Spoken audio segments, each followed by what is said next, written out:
दोस्तों आप सभी को राम राम। ट्रम्प साहब देखिएगा वेनेजुला से जो पर्टिकुलर देखिएगा कॉन्फ्लिक्ट है उसको एंड नहीं करना चाहते हैं और ये कॉन्फ्लिक्ट अचानक से बढ़ सकता है। और आपको पता है अगर ट्रम्प साहब किसी भी पर्टिकुलर कंट्री में इन्वॉल्व हैं तो अमेरिका इन्वॉल्व है, और अमेरिका इन्वॉल्व है तो ये स्टॉक मार्केट के अमेरिका के लिए बिल्कुल भी अच्छी बात नहीं है। क्योंकि अगर उनकी पर्टिकुलर कंट्री मतलब छोटी सी कंट्री से भी अगर देखिएगा परेशानियां हो रही है उन्हें और कॉन्फ्लिक्ट की स्थिति है, फोर्सेस भेजनी पड़ रही हैं, 15,000 सोल्जर्स डिप्लॉय कर रखे हैं, तो इसका मतलब है कि पेन ज्यादा है। तो इसका मतलब मार्केट में पेन आ सकता है। तो ये पूरी अपडेट आप देख सकते हो द हिंदू पे जाके, अच्छी अपडेट नहीं आई है। तो अगर आप देखेंगे ट्रम्प डिमांड्स वेनेजुला पे फॉर सीज, देखिएगा अब ट्रम्प अपनी डिमांड करना वो शुरू कर रहे हैं और वो ऐसी डिमांड कर रहे हैं जिसे वेनेजुला पूरा नहीं करेगा। और आपको पता है जब नहीं करेगा तो उनके पास दूसरा तरीका है और वो दूसरा तरीका मार्केट को पसंद नहीं आएगा। बेसिकली अगर आप देखेंगे तो वेनेजुला ने तो एक दो बार पहल करी भी है कि they want to talk with the देखिएगा प्रेसिडेंट ट्रम्प। और आपको पता है कि ऑलरेडी उनके पर्टिकुलर जो वहां पे जो सबसे बड़ी अथॉरिटी है, प्रेसिडेंट और प्राइम मिनिस्टर जो भी है, वो बेसिकली अगर देखेंगे तो यहाँ पे फॉर्मल टॉक करना चाहते हैं ट्रम्प साहब से, बट वो चीज अभी नहीं देखने को मिल रही है और अपनी बातें केवल बताई जा रही हैं।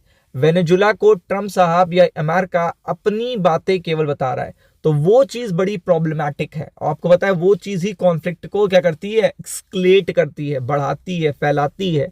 तो वो चीज आपको देखने को मिल रहा है। और कितना बड़ा देखिएगा यहाँ पे डिमांड करा है, सीज्ड यूएस ऑयल एसेट जो है वो देखिएगा वापस करिए, कॉलिंग फॉर ब्लॉकेड। तो आप देख सकते हैं पूरी तरीके से घिराव की बात करी है। ऑन द फील्ड भी कई बार बोल चुके हैं, on the field ground level पे देखिएगा जाके हम एक्टिविटी स्टार्ट करेंगे, ये तक बोले हैं ये। तो यूएस ऑयल कंपनी देखिएगा dominated Venezuela's petroleum industry until the country's leader moved to the nation nationalized the sector first in 1970, again in 21st century under the Mr. Maduro and his predecessor Hugo Chavez। तो आप देख सकते हैं कि यहाँ पे 1970 से लेकर देखेगा यूएस की ऑयल कंपनी वहां पे वेनेजुला में डोमिनेट कर रही थी। और आपको पता है वेनेजुला केवल और केवल ऑयल के लिए जाना जाता है, केवल ऑयल ही उनके पास सबसे बड़ा एसेट है। और यूएस ऐसी पर्टिकुलर कंट्री को टारगेट भी करता है, जैसे इराक को टारगेट किया था ऑयल के लिए, इराक से भी ज्यादा ऑयल यहाँ पे वेनेजुला के पास है। इसीलिए जो इंटेंशन है वो क्लियर है, एनर्जी सेक्टर में देखिएगा कहीं पीछे नहीं हटना है। तो आप देख सकते हैं कि वो डोमिनेंस खत्म क्यों हुई, क्योंकि जो नए प्रेसिडेंट हैं, अगर आप देखेंगे जो लीडर है मिस्टर मोद्रो, इन्होंने चीजें चेंज करी हैं। और चेंजेस के बाद ही देखिएगा जो चीजें हैं ये बढ़ता जा रहा है, जो एस्केलेशंस हैं ये बढ़ते जा रहे हैं और वो बात तक नहीं करना चाहते इनसे, ये सबसे बड़ी बात है।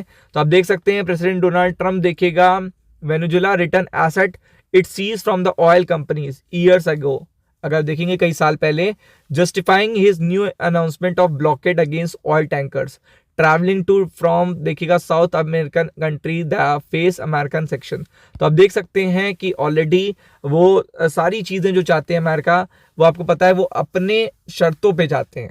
और वही चीज देखिएगा जो युद्ध को कम नहीं करती है, बढ़ाती है।